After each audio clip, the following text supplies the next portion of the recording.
Bonjour, bienvenue dans ce deuxième live sur une série de 3 lives consacrés à la thérapie de transformation rapide, RTT. Donc la première fois, donc c'était vendredi dernier, j'avais fait une introduction sur la RTT, donc la thérapie de transformation rapide, et j'avais parlé donc en gros de cette thérapie et du conscient et du subconscient. Donc là, aujourd'hui, dans ce deuxième live, on va faire un focus sur le subconscient. À quoi il sert? Comment il marche?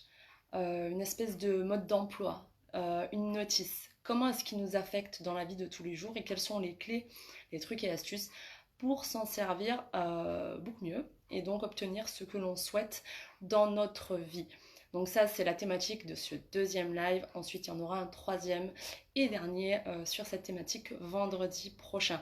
Mais avant de rentrer dans le vif du sujet, bonjour Jean-Jacques. Avant de rentrer dans le vif du sujet, j'ai quelques petites choses à dire. Premièrement, un grand merci. Grand merci à toutes les personnes qui ont assisté donc la dernière fois au premier live, qui ont partagé la vidéo, qui ont interagi avec moi. Un grand merci à vous parce que c'est tellement mieux quand on peut interagir, échanger, parler et donc éviter de se sentir toute seule à discuter. Donc merci pour votre présence, merci pour votre soutien et tous les retours que j'ai eus parce que j'ai vraiment eu des retours magnifiques, des superbes retours qui m'ont vraiment permis à moi de comprendre que ce que je faisais pouvait intéresser pas mal de personnes. Et je voudrais aussi donc remercier mon amie Caroline Azulet qui m'a permis donc de connaître Alexandra Le Cerf, l'administratrice de cette page, qui a donc jugé opportun de me donner cette opportunité, cette chance de parler avec vous, de vous présenter la thérapie de transformation rapide et donc de vous délivrer ce message, ces contenus pour que vous puissiez vous aussi vous enrichir. Donc de la même façon que la dernière fois, aujourd'hui je vais vous parler donc d'une certaine thématique que j'ai annoncée au début et ensuite donc je vais vous donner du contenu. N'hésitez pas à prendre des notes parce que là il y a pas mal d'infos et à poser vos questions. J'y répondrai à la fin de cette intervention ou au fur et à mesure si ça colle absolument avec ce que je suis en train de dire pour que ça reste du coup interactif. Durant le cours de cette séance, si vous le souhaitez, je vous poserai la question qu'on fasse des espèces de petits exercices pratiques pour vous montrer qu'il n'y a pas que de la théorie, ce que je vous dis, je vous donne des exemples concrets. Donc si vous êtes d'accord au moment où je vous demande, n'hésitez pas à dire oui, ok, ou non si vous n'êtes pas ok. Et donc on verra au fur et à mesure si je vous donne ou pas les petits exercices. Et ceux qui n'ont pas été là pour le premier live, donc il reste disponible, donc vous pouvez continuer vous pouvez le regarder. Continuer à regarder, non, vous pouvez le regarder, vous pouvez le partager, voilà, sans aucun souci. Donc, j'ai une petite question à vous poser, comme la dernière fois. On est né avec donc un corps et un esprit, et j'aimerais savoir qui d'entre vous est né avec la notice. Est-ce que quelqu'un a eu un mode d'emploi de notre subconscient? Parce que c'est vrai que quand on achète un meuble, une télé ou un ordinateur ou quelque chose, que ce soit à monter soi-même ou à utiliser, en règle générale, on a une notice, on a un mode d'emploi, on a des instructions qui nous permettent, normalement, si on les applique correctement, eh bien, qui nous permettent de monter le meuble à l'endroit ou de se servir correctement de la chose que l'on a achetée. Donc c'est sûr que si j'achète une télévision mais que je ne paramètre pas les chaînes, évidemment je vais avoir un peu de mal à voir quelque chose dans mon écran. Donc ça marche comme ça pour toutes les choses que l'on achète. Mais sauf que quand on est né sur Terre, effectivement, on n'a pas... Et oui Jean-Jacques, il me dit non, on n'a pas eu de notice, on n'a pas eu de mode d'emploi, on n'a pas eu en gros les règles de fonctionnement de notre subconscient. Et donc, comme en règle générale, à moins effectivement de s'y intéresser, de faire des études, on n'a pas à la naissance le mode d'emploi et la notice, parfois, on ne s'en sert pas de la façon la plus efficiente. Et du coup, on n'obtient pas ce qu'on veut. Et comme on n'obtient pas ce qu'on veut, on est un peu frustré. Donc l'idée aujourd'hui, comme normalement personne d'entre vous, même si on n'a pas encore beaucoup de personnes, mais comme normalement ici, on n'a pas de personnes qui sont nées avec un mode d'emploi, avec une notice du subconscient, ce que je vous propose aujourd'hui, c'est de vous donner les règles, le fonctionnement, comment est-ce qu'il fonctionne. Et lorsqu'on a ces infos-là, qu'on a cette connaissance-là et qu'on a cette compréhension du fonctionnement, effectivement, on arrive à avoir des clés après pour mieux s'en servir. Parce que notre cerveau, c'est un peu comme si on avait une... Alors, je suis pas très douée en marque de voiture, mais je sais pas, on va dire une Ferrari ou une voiture de course super puissante. Et qu'on s'en servait sur l'autoroute en deuxième ou en troisième. Et qu'on est là et on veut envoyer la patate, on veut rouler, on veut aller vite, on veut profiter du coup de toute la puissance de ce moteur. Et en fait, on roule aussi vite que la voiture sans permis à côté. Donc, l'idée, elle est là. Elle est que quand on sait se servir correctement de son moteur, donc de son subconscient, on arrive à obtenir beaucoup plus de choses, à savoir dans le cas de la voiture, rouler plus vite, puisque ça a été conçu pour ça. Donc, moi j'étais chez Ikea, il manque les roues. Ah oui, Jean-Jacques, effectivement. Mais oui, je comprends ce que tu dis. Alors, donc si vous êtes OK, je vais vous donner un petit peu des informations concernant le subconscient. Alors, la dernière fois au premier live, je vous avais expliqué que tout ce qui était esprit conscient était plutôt lié à la logique. C'était plus cartésien, donc c'est plus du raisonnement. Et le subconscient était plutôt lié à tout ce qui était émotionnel, sensations, sentiments. Et donc c'est là où résident nos émotions. Ça, c'est le côté subconscient.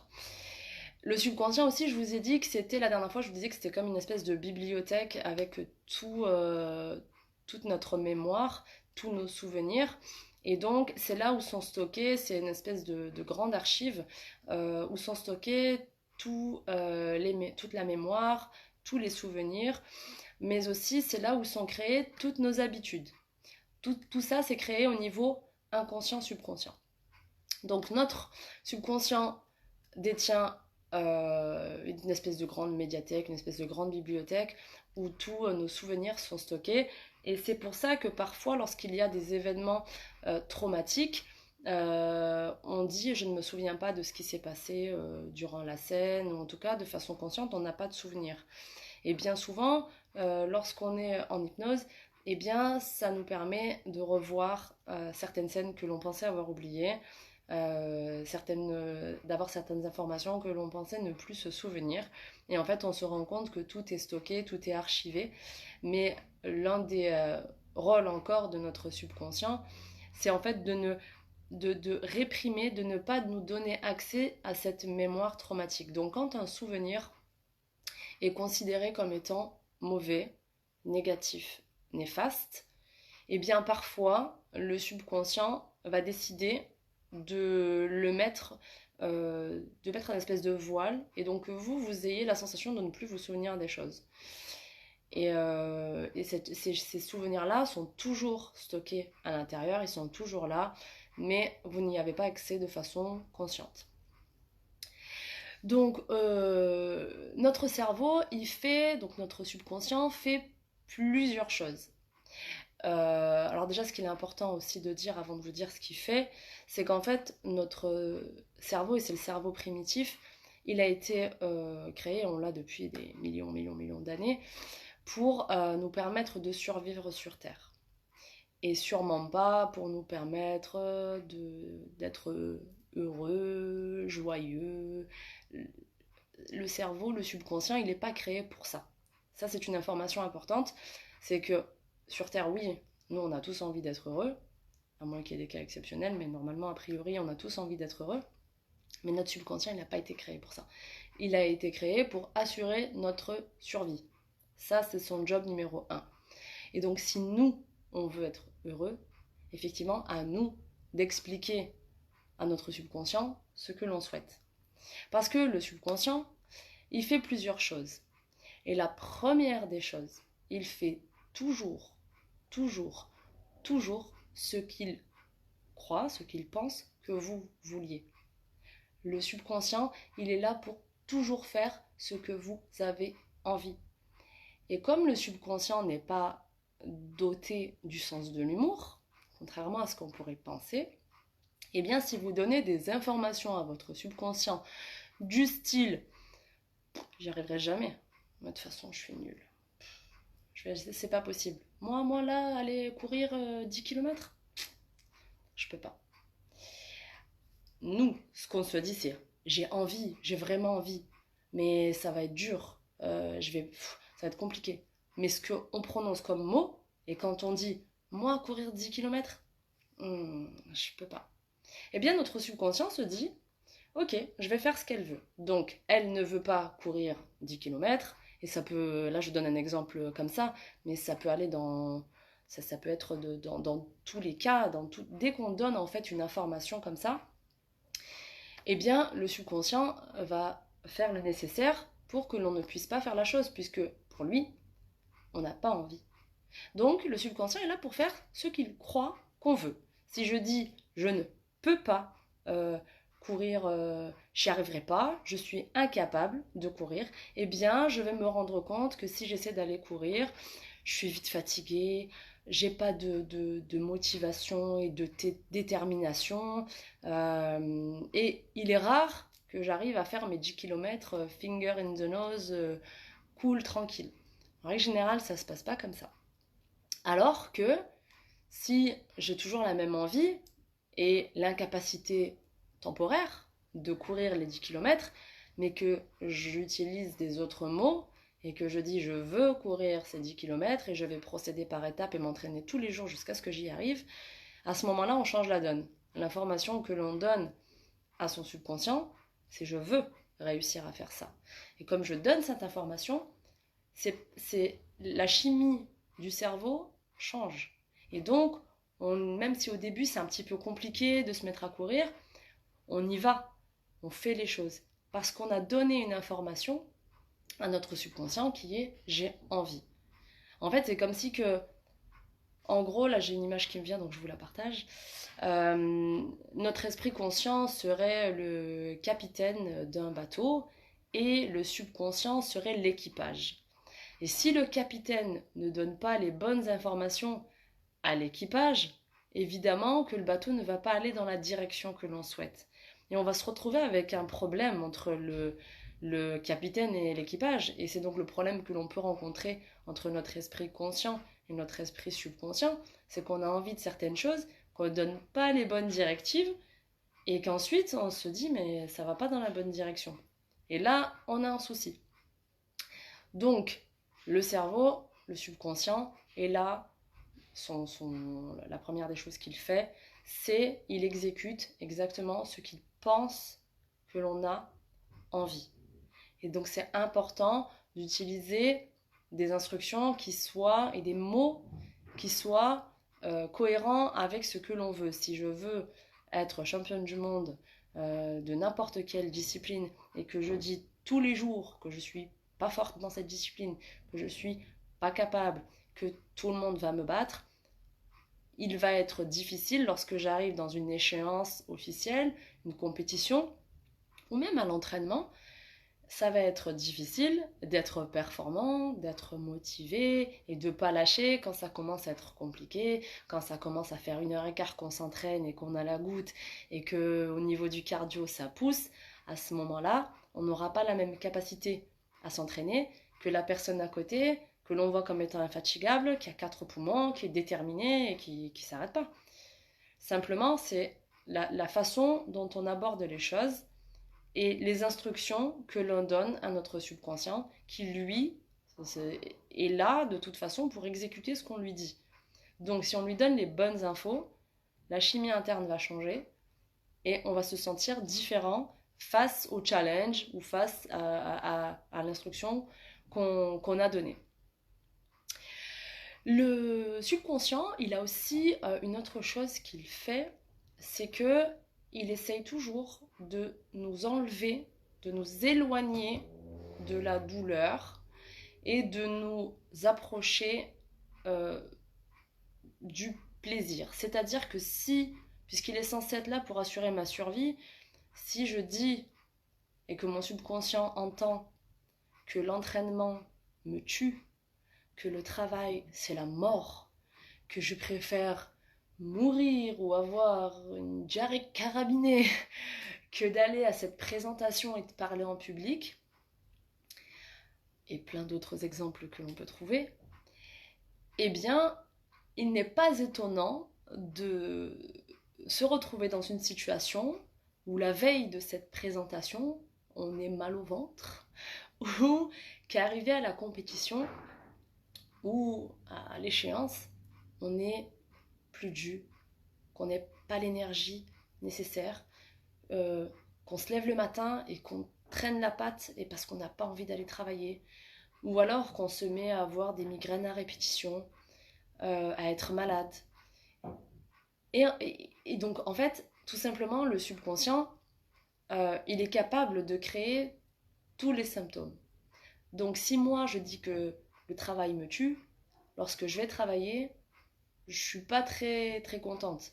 Et donc, le subconscient, s'il entend en permanence que le travail me tue, que je suis pas bien, que ça va pas, je vais peut-être avoir tendance à développer des petits soucis, je vais pas être bien, et ça peut aller jusqu'à dépression, burn-out, parce que ce que l'on a, ce que l'on donne comme information, ce que l'on a, c'est trop dur pour moi, c'est la mort, j'en peux plus, alors c'est soit c'est pas intéressant, soit c'est trop lourd pour moi, j'y arriverai jamais, ou alors, voilà, bah tiens, Nelly ou Jean-Jacques ou Jean ou Yasmine, tu vas faire une présentation publique du projet XYZ avec les bilans comptables de je sais pas quoi à eh bien, les PDG de 4 entreprises très importantes. Alors tu vois, voilà, fais du bon boulot. Hein.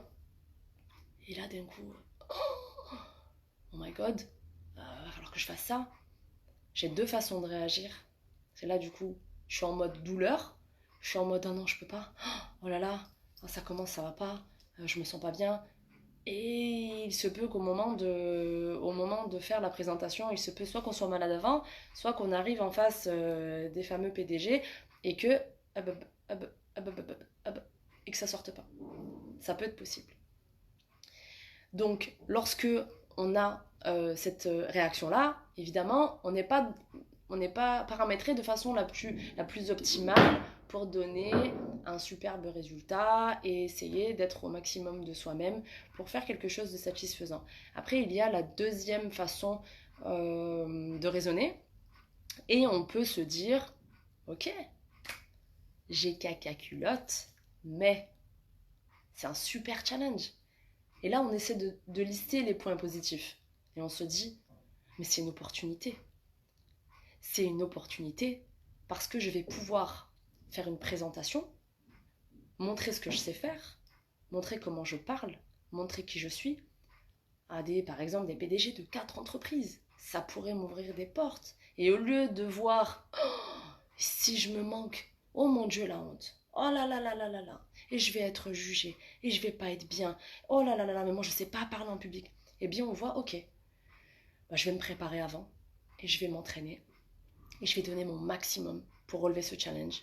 Parce que je sais, ça c'est mes compétences. Cette présentation va parler de quelque chose que je connais.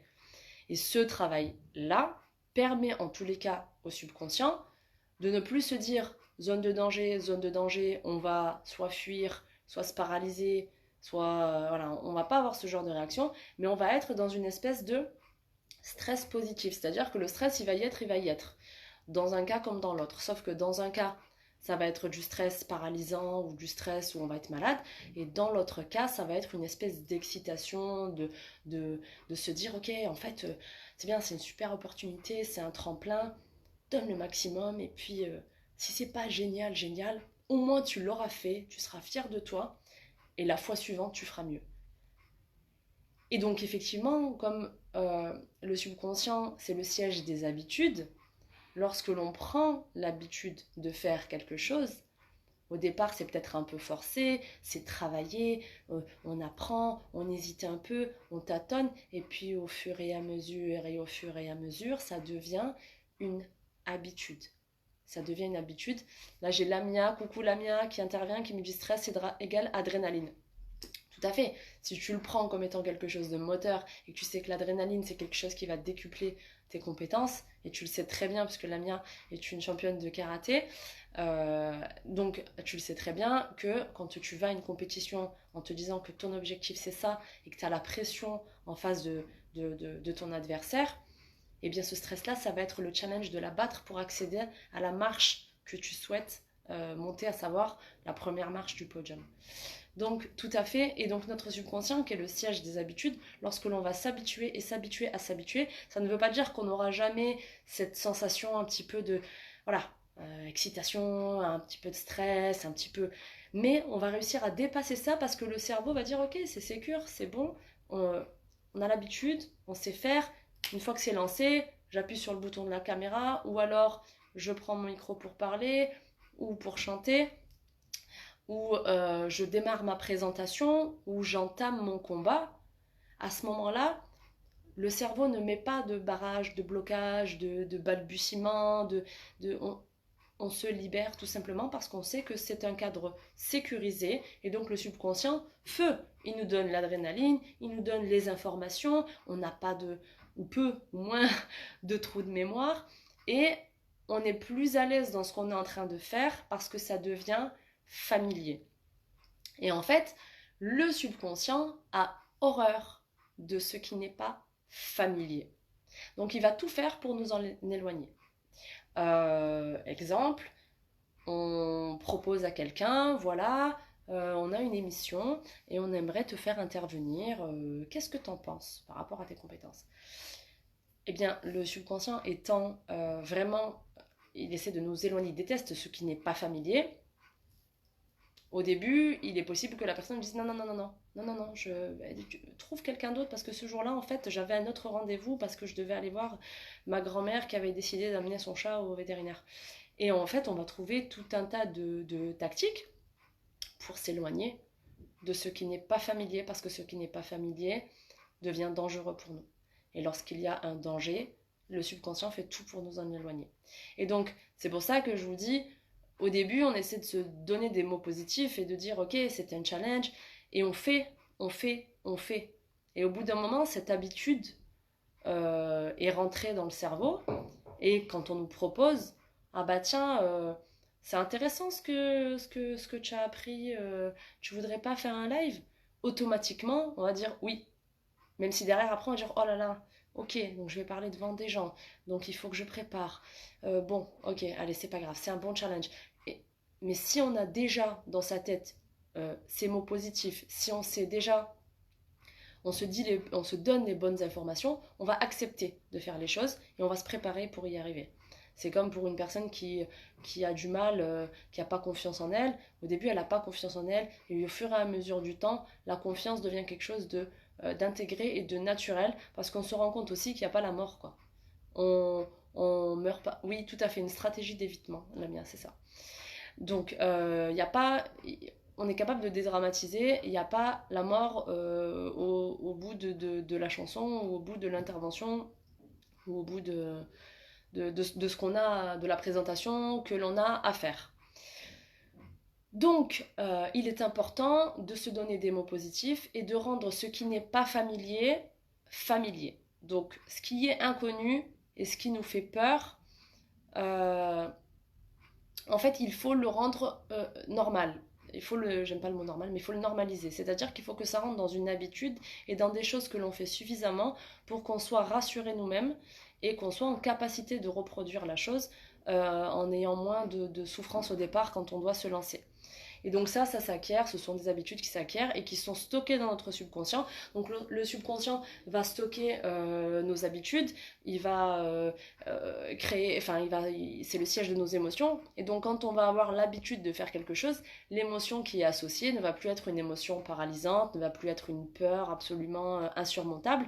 Et ça va être du coup l'émotion qui est associée à l'action, lorsqu'elle devient familière, l'émotion devient positive. Et donc le positif attire le positif.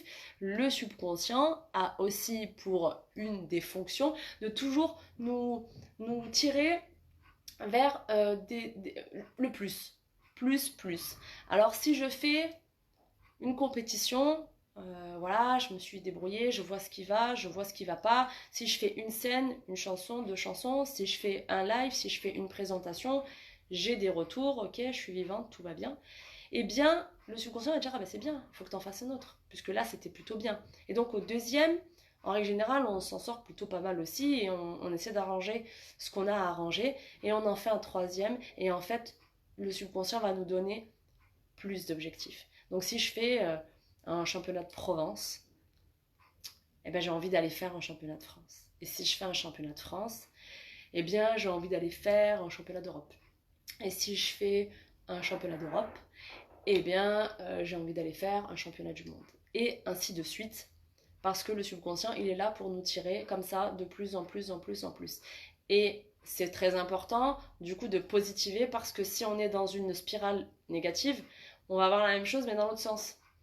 Donc je suis pas capable de courir, c'est bon, je vais aller marcher.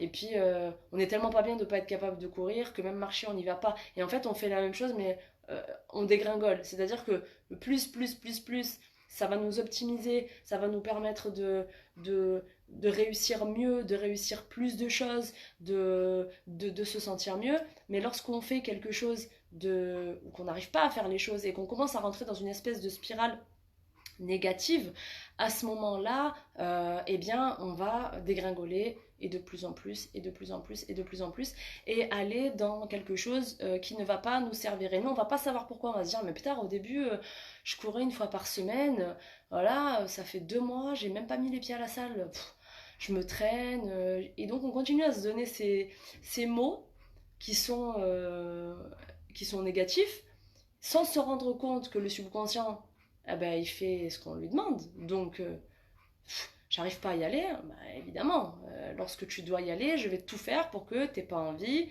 Je vais changer la chimie de ton cerveau pour que tu sois fatigué. Oh là là, j'ai pas la motivation. Et en fait, on va rentrer dans un engrenage. Et toute l'idée, en fait, de maîtriser un peu le fonctionnement de son subconscient, c'est de rapidement réussir à renverser la vapeur pour faire en sorte qu'on puisse fonctionner sur un plus, des émotions positives, une chimie du cerveau positive, un corps qui du coup réagit de façon positive et, euh, et, euh, et donc rentrer dans cette espèce de cercle vertueux. Quand je parle de chimie du cerveau qui change le corps, par exemple, et inversement, la physiologie crée aussi une nouvelle chimie du cerveau. Est-ce que vous avez déjà vu, observé ou analysé quand vous mettez une chanson et que vous vous mettez à danser? Comment vous vous sentez? Moi, personnellement, j'ai jamais vu, après je n'ai le monopole d'aucune vérité, je ne parle qu'en mon nom, quelqu'un qui s'éclate sur la piste ou dans son salon, qu'importe, sur une chanson qui est comme ça, qui est en train de danser, mais qui est comme ça. Ça, moi, je l'ai jamais vu. Donc, effectivement, c'est soit dans ma tête ça va bien et j'ai envie d'aller danser, soit, bon, je sais pas ce qui se passe dans ma tête, j'analyse pas forcément, je me mets à danser et qu'est-ce qui se passe? On est dedans et on se sent mieux, on se sent bien. De la même façon, quand on fait une séance de sport, peut-être qu'au début on se force un peu, et là Mia tu me diras si je me trompe, quand on a fini la séance, qu'on s'est donné à fond et qu'on s'est dit c'est pour ça, j'ai un objectif, et qu'on a ce qu'on appelle la bonne fatigue, on se sent bien dans la tête. Et c'est donc ce cercle vertueux qu'il est important de toujours entretenir et qu'il est important de comprendre que notre subconscient, notre cerveau, il a une chimie et lorsqu'on change nos pensées, ça change notre chimie interne et donc comme nos pensées, c'est aussi notre fonctionnement du subconscient, comme nos pensées changent nos sentiments et contrôlent nos actions, et nos actions qui sont positives, parce qu'on avait des sentiments positifs, parce qu'on avait des pensées positives, on reboucle la boucle et nos actions nous rendent fiers. Et donc c'est comme ça que l'on avance de la façon la plus optimale lorsque l'on veut se servir de notre subconscient de la meilleure des façons. Après, lorsque l'on a un des fonctionnements de notre subconscient, lorsqu'on a un objectif, il faut savoir que notre subconscient, il essaie toujours d'adopter le chemin le plus facile. Et donc, c'est à nous d'expliquer à notre subconscient que pour avoir cet objectif-là, il faut passer par telle étape.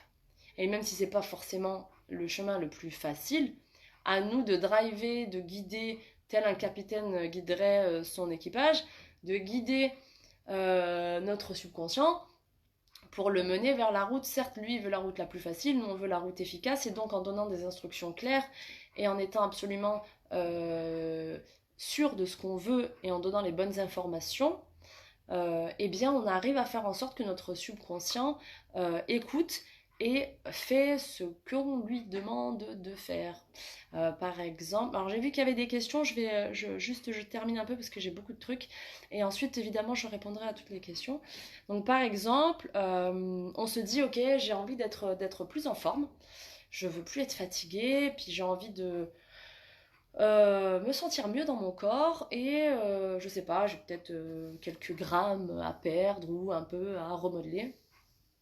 Et si on s'écoute, c'est-à-dire le subconscient, qui est là pour notre survie, et qui est donc là pour nous dire que pour survivre, il faut s'alimenter, on va aller vers, je mange, et puis en plus quand je mange sucré, c'est encore mieux, parce que du coup dans ma tête, je me dis, c'est bon, c'est génial, et donc je vais toujours aller vers ça.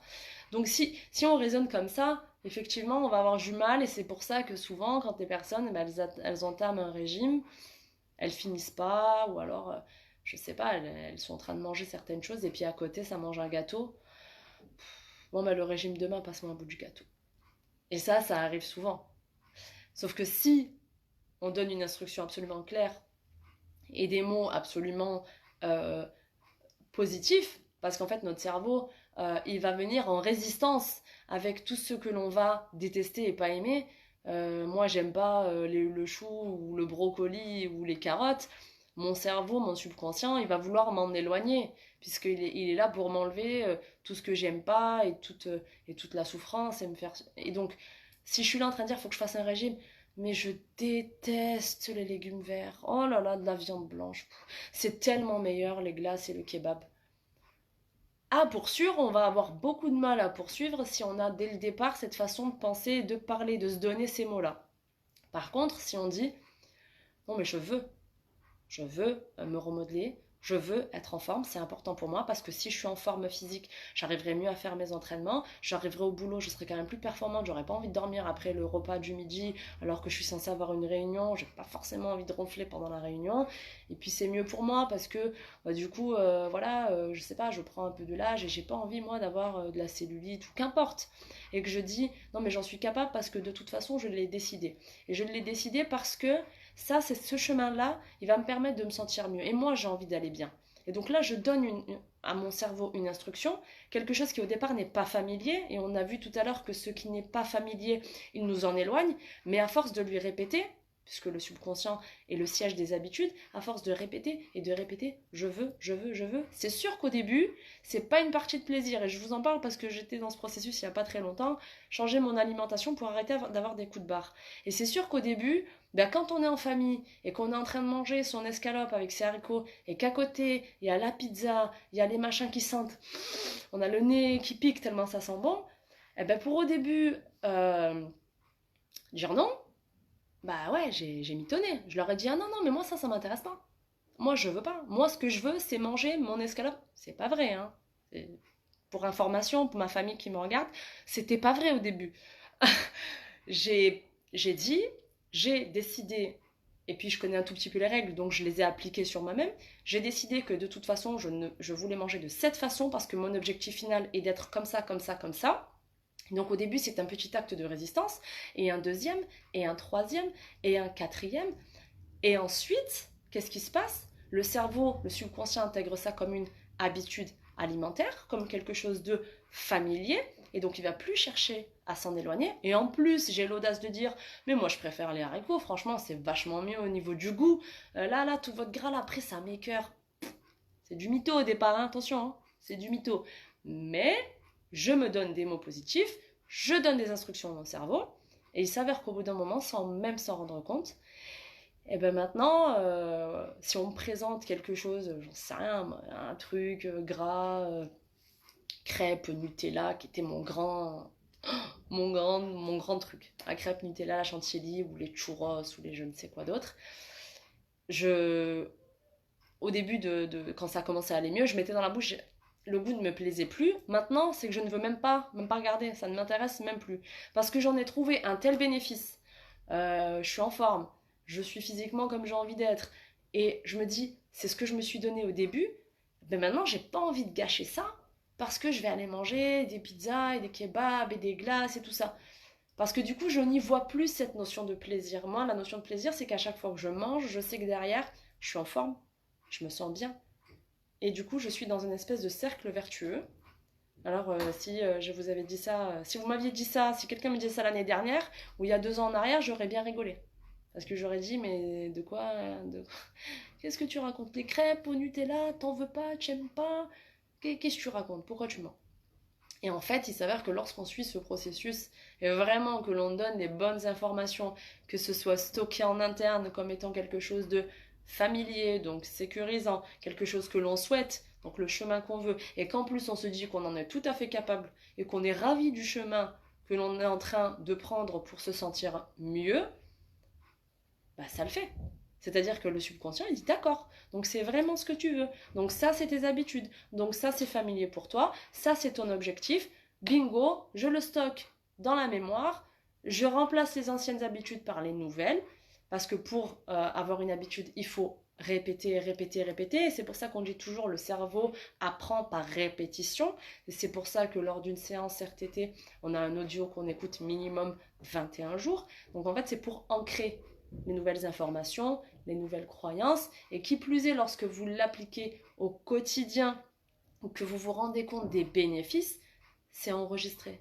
Ah oui, donc effectivement, elle dit ça, elle veut ça, et c'est vrai, et du coup, toute la chimie interne donne des bonnes hormones, et on se sent bien comme on est en train de faire, et ensuite, sur ce processus-là, sur ce circuit-là, par exemple, que ce soit sur l'hygiène alimentaire ou un autre domaine, ça va mieux. On se dit, ah, mais en fait, ça va. Ouf, c'est bon, maintenant, si on quelqu'un qui mange une glace à côté de moi, franchement, moi perso, ça me fait ni chaud ni froid. Mais il y a quelques temps, ça m'aurait fait un peu chaud et un peu froid. Mais là, franchement, ça va. Donc, voilà, tout est une question de se donner. En fait, je vais vous donner 3 mots. Euh, ment, triche et vol. Alors, on se dit, mais de quoi elle parle? Alors en fait, on va mentir à son cerveau. Pourquoi? Parce qu'au début, quand je dis à ma famille, non, mais moi j'ai pas envie de manger ça.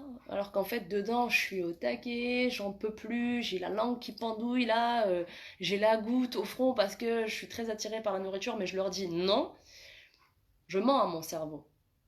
Je mens à mon cerveau, mais le cerveau, il croit ce que je lui dis. Qu'importe que ce soit vrai ou faux, le cerveau croit ce qu'on lui dit. Le subconscient me croit. Mais de toute façon, il vaudrait mieux qu'il me croie puisqu'il est à l'intérieur de moi, donc c'est plutôt une bonne idée. Donc, il va croire à ce que je lui dis. Et ensuite, par exemple, pour le parler en public, je vais tricher. Je vais tricher avec ma peur. J'ai peur de parler en public. Ça, c'était mon état d'esprit il y a quelques temps en arrière. Et donc, il faut que je triche. Il faut que je triche avec ma peur, il faut que je triche avec ma croyance et que je lui explique, en fait, en plus de mentir à mon cerveau, que c'est pas vrai. Donc je triche avec ma peur. Je lui fais croire qu'en fait, non, c'est pas, elle est là, mais elle devrait pas être là. Donc, ok, j'ai triché avec elle. Et une fois que j'ai menti à mon cerveau et que j'ai triché avec ma peur, mon cerveau prend les nouvelles informations, content, pour acquises, pas de problème. Et à ce moment-là, je vole. Et je vole quoi? Je vole la confiance avec laquelle je suis née.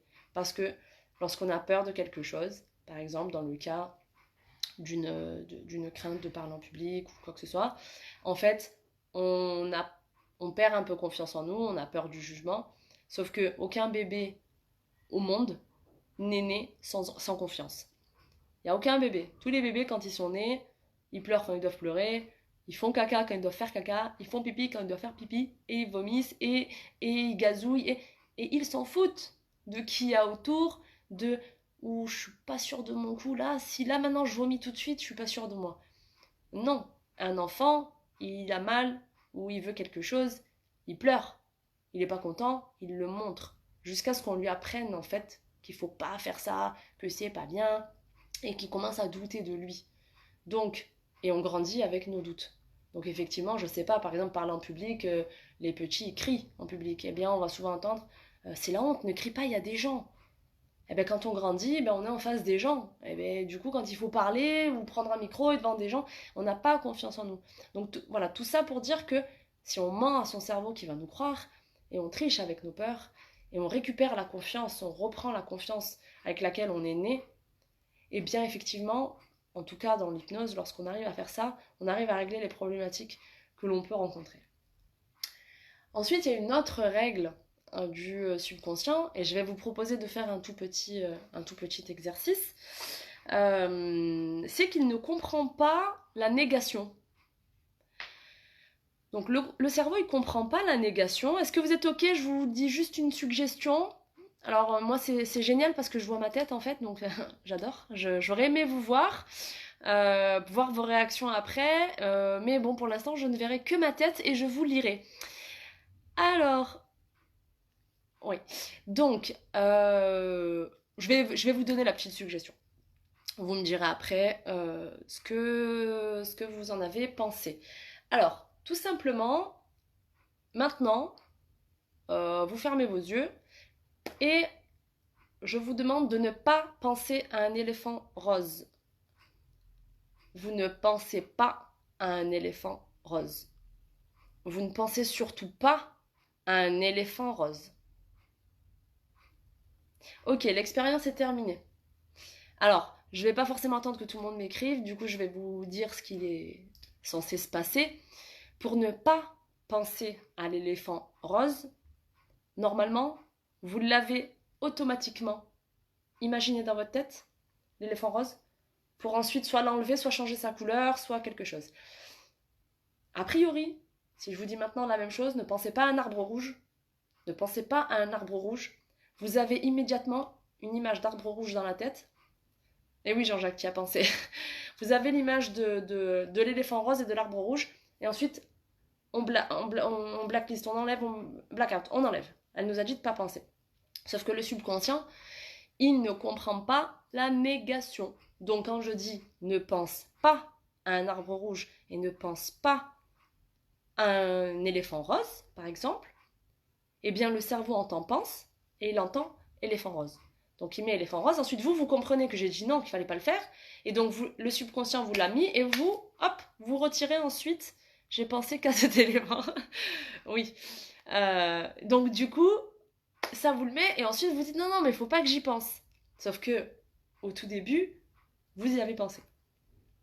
Et donc il y a encore une autre règle, et ensuite j'ai peut-être pas dit tout ce que je voulais dire, mais c'est pas grave, je vais passer aux questions-réponses.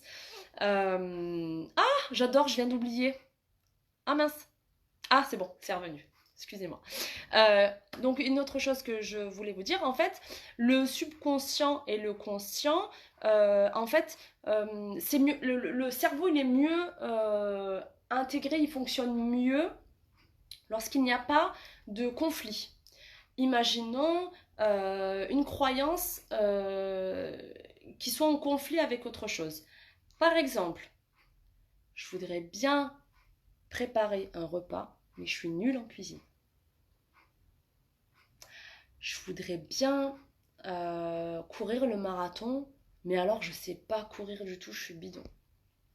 Je voudrais bien faire une conférence, mais je ne suis incapable de parler en public. Je voudrais bien rencontrer une bonne personne pour moi, mais avec le caractère de bip que j'ai, ça va foirer. Eh bien ça, c'est ce qu'on appelle des croyances conflictuelles. En fait, il y a ce que je veux et il y a ce que je crois. Je voudrais bien faire ça, mais je suis nulle. Et quand on a cette espèce de bagarre interne qui se passe, eh bien le subconscient, il a du mal. Il n'y arrive pas. Et c'est ce qui fait que du coup, bon ben, tu aimerais bien, mais tu crois pas, et ça fonctionne pas correctement. Il y a des espèces de messages erreurs qui arrivent, et donc on n'arrive pas à être à son plein potentiel. Et donc du coup, c'est plus compliqué, donc c'est mieux voilà, d'avoir des informations, qu'on donne des informations à son subconscient qui collent avec ce que l'on a envie. Donc si je donne une information au départ, il faut que derrière, la croyance que j'en fais, elle soit alignée avec ce que je veux. Et si on peut rajouter, parce que c'est encore une autre règle du subconscient, si on peut rendre les informations qu'on donne, si on peut les rendre plus vivantes, plus imagées, ça marche beaucoup mieux. Donc, quand on se donne des images, c'est, par exemple, je ne sais pas, je veux faire travailler quelqu'un qui a qui a une problématique et je vais lui dire maintenant je veux que tu t'imagines alors par exemple un exemple je vais dire voilà il faut que tu te libères du passé. Je sais pas, j'ai une copine, vous avez des amis, vous dites oh là là mais arrête de penser au passé, voilà, arrête d'y penser. Et ben si je vais donner une image, la personne elle va être plus enclin à comprendre ce que je lui demande, par exemple de dire bah, ton passé c'est une espèce de boulet, donc on sait que le cerveau procède par image, donc du coup on va commencer à imaginer ce boulet, ouais, donc imagine ton passé, c'est un gros boulet que tu es en train de traîner. Bon bah dans ta tête, tu t'imagines coupé. Tu coupes la corde, tu laisses le boulet derrière. Le subconscient va beaucoup mieux comprendre ce qu'on lui demande quand on va poser une image. On va poser une image, donc on va s'imaginer le boulet, on va s'imaginer la corde, on va s'imaginer nous en train de galérer à tirer ce boulet depuis toute notre vie, et on va lui dire maintenant tu coupes. Et ça, dans n'importe quelle circonstance. Tout à l'heure, quand je vous ai dit que le subconscient, en fait, si on s'en sert pas correctement, c'est comme si on avait une Ferrari sur l'autoroute et qu'elle fonctionnait comme une 2 à côté ou une voiture sans permis. On a très rapidement l'image dans notre cerveau parce que notre cerveau procède par image de se dire ok, je vois l'autoroute, je vois la méchante voiture, oh c'est super, elle a une super puissance et tout, c'est un super modèle mais elle est en train de rouler avec la fumée derrière au taquet. Moi, j'essaie d'accélérer, mais je suis en deuxième. Donc, le cerveau va procéder par image. Et pour pouvoir avoir un subconscient qui fonctionne avec plus de capacité, de plus de potentiel, un maximum d'images qu'on y met nous permet de mieux. Il comprend mieux en fait. Il comprend mieux avec des images. Et du coup, lorsqu'il comprend mieux avec les images, on arrive à donner des meilleures informations. J'ai encore tout plein d'autres choses à dire. Franchement, j'ai dit que la moitié de ce que j'avais à dire, mais je vais passer aux questions-réponses. En plus, il y a eu beaucoup de choses qui étaient écrites, mais j'ai pas forcément tout. J'ai pas vu, en fait, parce que sinon je perds le fil de ce que je dis. Alors là, je suis en train de vous parler, en même temps, je suis en train de faire le défilé. Je suis en train de monter. Hein, voilà, que vous ne pensez pas que je suis juste en train de fixer. Alors, hop. Donc, bonjour, je tiens à dire que tu es génial. Merci, merci. Je tiens à dire que tu es génial. Voilà ma question. Qu'est-ce que je dois faire si j'arrive pas à respecter les règles? Alors, je l'ai dit un peu tout à l'heure, et en fait, j'ai une expression là qui me vient. Alors en anglais, et puis après je la fais en français, on va pas se la raconter parler en anglais, mais en anglais, ils ont une expression qui est assez directe et qui dit fake it until you make it. Fais semblant de le faire jusqu'à ce que tu arrives à le faire pour de bon. Prenons une image, un exemple. Un acteur qui va jouer le rôle de quelqu'un. Et au bout d'un moment, certains acteurs, on les entend, ils font des interviews et ils disent « Je suis rentrée dans la peau du personnage, je me suis vraiment sentie comme si que j'étais elle. » À force de faire semblant et de jouer cette partie, je suis devenue cette partie. Alors quand on se donne des règles, comme par exemple donner des mots positifs et arrêter de dire je suis incapable, je suis nul, je suis bidon. Moi, pour ça, je peux pas. Eh bien, c'est de dire moi j'ai envie, je vais me donner les moyens et j'y arrive. Et tous les jours, j'y arrive un peu plus. Et le jour où j'ai du mal, c'est pas grave, je vais faire mieux. Et je vais y arriver. Et je suis capable parce que mon objectif, il est là. Et au début, on se force. Hein, fake it. On fait un peu semblant, comme moi quand je dis que je veux pas de la pizza et de tout le tralala et de la crêpe et machin, alors qu'en fait j'en ai hyper envie. Mais je me dis, non, j'ai pris la décision. Au début, on fait semblant. On ment. Hein, on ment à son cerveau jusqu'à ce que le cerveau, le subconscient, intègre ça, parce que le subconscient, il n'en a rien à cirer si c'est vrai ou faux, il intègre ce qu'on lui dit, jusqu'à ce qu'à un moment donné, la règle devienne une habitude. Et cette habitude, elle est stockée. Et une fois qu'elle est stockée, on fonctionne avec. Voilà. Oh, Jean-Jacques. Mais je sais que tu peux pas. Alors, Jean-Jacques est une personne en situation de handicap qui a beaucoup de courage et qui souhaite s'en sortir dans la vie. Donc, voilà, très, très belle personne. Donc, effectivement, même si là, pour le coup, je vais pas te dire de mentir à ton cerveau et lève-toi et marche. Non, je vais pas te dire ça, effectivement. Euh, Jérusalem, je danse, moi aussi. Ouais, il y a des musiques qui sont entraînantes. Alors, oui, tout à fait, il faut déprogrammer. Oui, en fait, il faut déprogrammer le programme qui va donner des codes erreurs, des bugs et qui va pas nous servir correctement, et reprogrammer le programme qui va nous donner le résultat qu'on souhaite. Donc on fait un nouveau programme. Au début, bah voilà, on reprogramme le truc, donc on tâtonne, on y va une fois, deux fois, trois fois. Une fois que le système il est lancé, on n'a plus de soucis. Pensée positive, oui, pensée positive. Alors Yasmine qui me dit, il faut visualiser des images positives de victoire. Oui, ça s'appelle de la visualisation, même si je sais très bien que tu me parles de ça par rapport à un film. Et ce film était très vrai, puisque c'est un film, je crois que c'était... comment il s'appelait le film? J'ai oublié. En tout cas, c'était l'histoire d'un monsieur qui se retrouve en prison et qui fait de la boxe. Et il y a une espèce de détenu qui est maigre comme voilà, tout mince, tout petit, et qui le coach en fait. Et il lui dit toujours, il visualise des images mentales de victoire. Et effectivement, lorsqu'on le pense et lorsqu'on le sait, on le fait. Donc effectivement, la visualisation est un exercice que l'on fait beaucoup, notamment chez les sportifs ou alors lors de processus de guérison. On voit, je ne sais pas si on a par exemple une masse, on voit la masse réduire et on se l'imagine, ou on a une migraine et on voit clairement, par exemple, on dit j'ai la tête, elle est comprimée comme dans un étau. Et donc c'est l'image, vous voyez, on se donne beaucoup d'images et le subconscient fonctionne très bien. Et donc c'est là où on dit ok, donc tu vois l'étau, tu vois ta douleur, et il faut que tu t'imagines une espèce de main mécanique ou toi-même qui va défaire l'étau, défaire l'étau, défaire l'étau. Et je peux vous garantir que la douleur, moi-même pour il y a quelques années, quand on me l'avait dit au début, j'y croyais pas. Mais effectivement, instantanément, on a une espèce de soulagement invincible, c'est ça. On a une espèce de soulagement parce qu'effectivement, le subconscient est capable de créer tous les symptômes. Il peut créer tous les symptômes.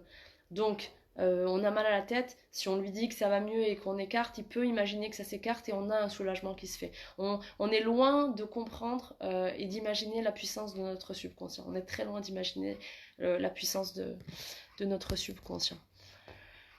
Et être avec les bonnes personnes, Jean-Jacques, oui, parce qu'en fait, avoir un bon environnement, avoir un environnement positif et porteur, et être avec des personnes qui dégagent une bonne énergie, permet d'être aussi dans ce fameux cercle vertueux qui va toujours t'amener vers le haut et non pas t'amener vers le bas. Coucou Alain, mon papa de la boxe. Ensuite, j'ai pas forcément envie de ronfler pendant la réunion. Bah ouais. Trouver ses objectifs. Oui, trouver les objectifs, c'est la base en fait, parce que quand on a un objectif, du coup, on peut se mettre en route pour aller avec la tête, avec le cœur, avec le corps et avec tout ce qu'on a réaliser nos objectifs. La notion de plaisir, c'est aussi de se faire plaisir de temps en temps en ayant la force de ne pas replonger. Alors attends, je vais défaire le nœud. La notion de plaisir, c'est aussi se faire plaisir de temps en temps en ayant la force de ne pas replonger. Point d'interrogation. Ce qui veut dire que c'est une question à laquelle je dois répondre. Alors, la notion de plaisir, je l'entends tout à fait, sauf que ce que j'expliquais tout à l'heure, c'est qu'en fait, je n'y associe plus, moi personnellement, en mon nom, puisque j'ai donné mon exemple par rapport à la diète que je fais, au rééquilibrage alimentaire ou à l'alimentation que j'ai choisie pour nourrir le muscle et pas le gras. Enfin, ça, après, ça concerne chacun d'entre nous et c'est nos choix. Mais effectivement, moi, quand je mets quelque chose dans ma bouche, par exemple, mon fils m'avait amené un churros et que je n'y ai trouvé aucun plaisir, que j'ai trouvé ça gras parce que j'avais plus l'habitude et j'avais plus du tout la sensation. Et donc j'ai dû aller cracher le petit bout parce que vraiment c'était devenu étranger pour moi. Et donc mes goûts ont changé. À ce moment-là, je ne suis pas dans cette notion. Mais après, je ne détiens pas la vérité. Donc il est possible, il y a des gens qui se font plaisir en se faisant un bon repas, en j'explique juste qu'effectivement, moi, dans le processus que je dis, quand on a complètement éliminé quelque chose qui devient étranger, on n'y trouve plus de plaisir. Donc moi aujourd'hui je pourrais pas aller en discothèque parce que je me dire je vais me faire plaisir, je vais aller danser, c'est impossible.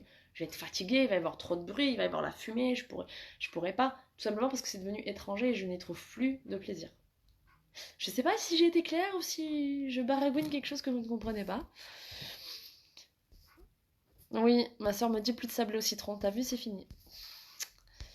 Alors, garder un de plaisir. Oui, c'est ça, reformater son cerveau, tout à fait. Alors, j'essaie de voir s'il y a d'autres questions. Euh, La privation enregistrée par le cerveau peut nous attrister aussi, se faire plaisir de façon occasionnelle nous rend heureux, c'est l'important. Donc là, c'est la maman de Caroline Azulet qui rebondit, je pense, sur ce qu'a dit sa fille. Alors, oui, bien sûr, le mot privation enregistrée n'est pas un mot que j'ai utilisé. Parce que la privation enregistrée est une grande, de ce que je crois comprendre, hein, ce serait plutôt, par exemple, je sais pas, on nous interdit de prendre quelque chose. Et à ce moment-là, c'est une privation enregistrée. De ce que je crois comprendre de cette terminologie-là, je parle d'un choix conscient que je fais par rapport à un objectif que j'ai, ou quand je dis j'ai, les personnes qui sont dans ce processus-là, un objectif défini et un chemin qui correspond à cet objectif qui va nous rendre, ou en tout cas moi, pour ma personne, plus performante, mieux physiquement, mieux mentalement et plus heureuse. De ce fait, je ne suis sûrement pas dans cette privation enregistrée, mais du coup, je la vois plus comme un choix, une sélection préférentielle qui me permet de fonctionner au maximum de mon potentiel. Mais je comprends absolument votre position, Madame Azulet. Ensuite, on a toujours... oui, on dit toujours que les mauvaises habitudes reviennent. Comment faire pour changer durablement sa façon de faire? Eh bien, voilà, c'est ce que je disais, ça rebondit exactement sur ce que je disais. En fait, on dit toujours, bah, chasse naturelle, il revient au galop. Les mauvaises habitudes, elles reviennent toujours. Jusqu'à ce qu'en fait, on arrive à faire ça suffisamment longtemps pour que notre cerveau enregistre cette nouvelle façon, cette nouvelle habitude comme étant l'habitude de référence. Et donc lorsque la mauvaise habitude qui était enregistrée dans notre subconscient est éliminée et qu'elle fait place à la nouvelle habitude qui est l'habitude de référence, qui est celle avec laquelle on fonctionne, où on y trouve une satisfaction, où on a une chimie psychologique et physique positive et où on alimente cette nouvelle façon de faire au fur et à mesure du temps, ça devient ancré en nous. Et à ce moment-là, tout ce qui était mauvais, tous les automatismes mauvais sont remplacés par les bons automatismes.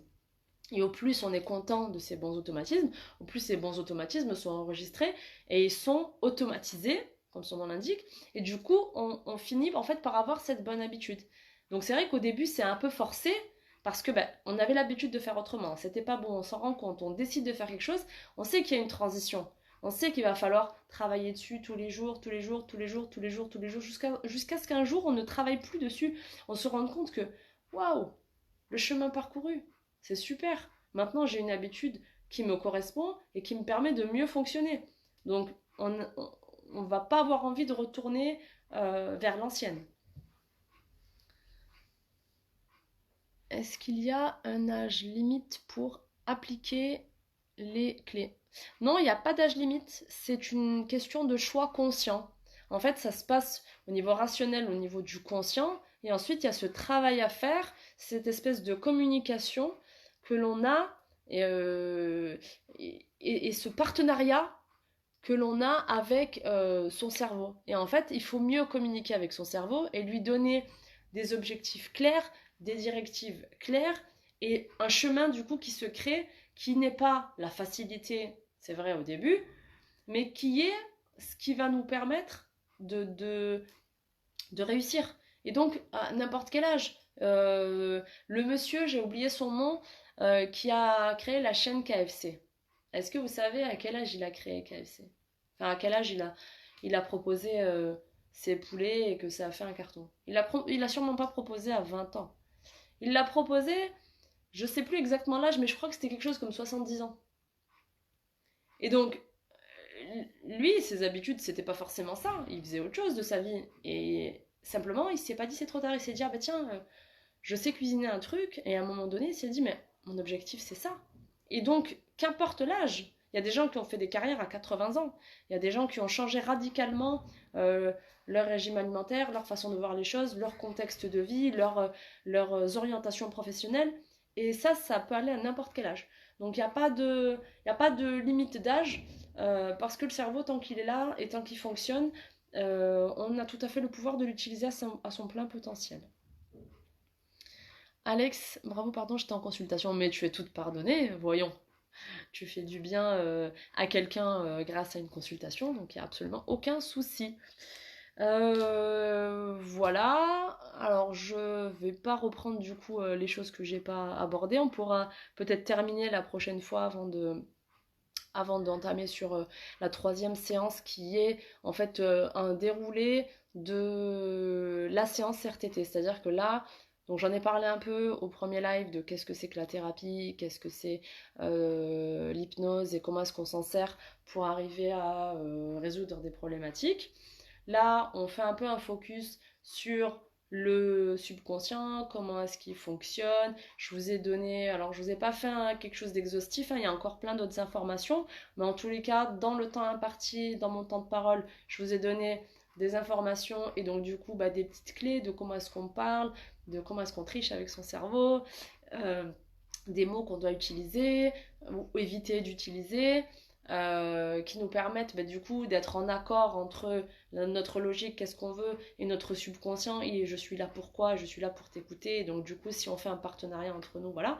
Donc là, effectivement, je vous ai pas fait une liste exhaustive de tout ce qu'il existe, il y a encore tout plein d'informations. Alors soit je vous le redonnerai du coup au troisième live avant de vous parler du coup de la séance en elle-même, soit on attaquera directement sur la séance si entre-temps vous avez des questions ou envie que je revienne sur certains points ou que je développe d'autres points que j'ai pas pu notamment sur comment se crée une croyance maintenant qui peut arriver en tant que, je sais pas, j'avais 2 ans, j'avais 3 ans, j'étais petite, j'avais 4 ans, j'ai toujours la même croyance, comment ça se fait.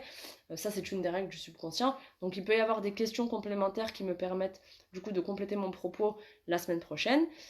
Sinon, ce que je vous propose, donc, c'est que la semaine prochaine, on décortique un peu le processus d'une séance de thérapie de transformation rapide, donc de l'entrée de la personne dans le processus jusqu'à l'audio de transformation.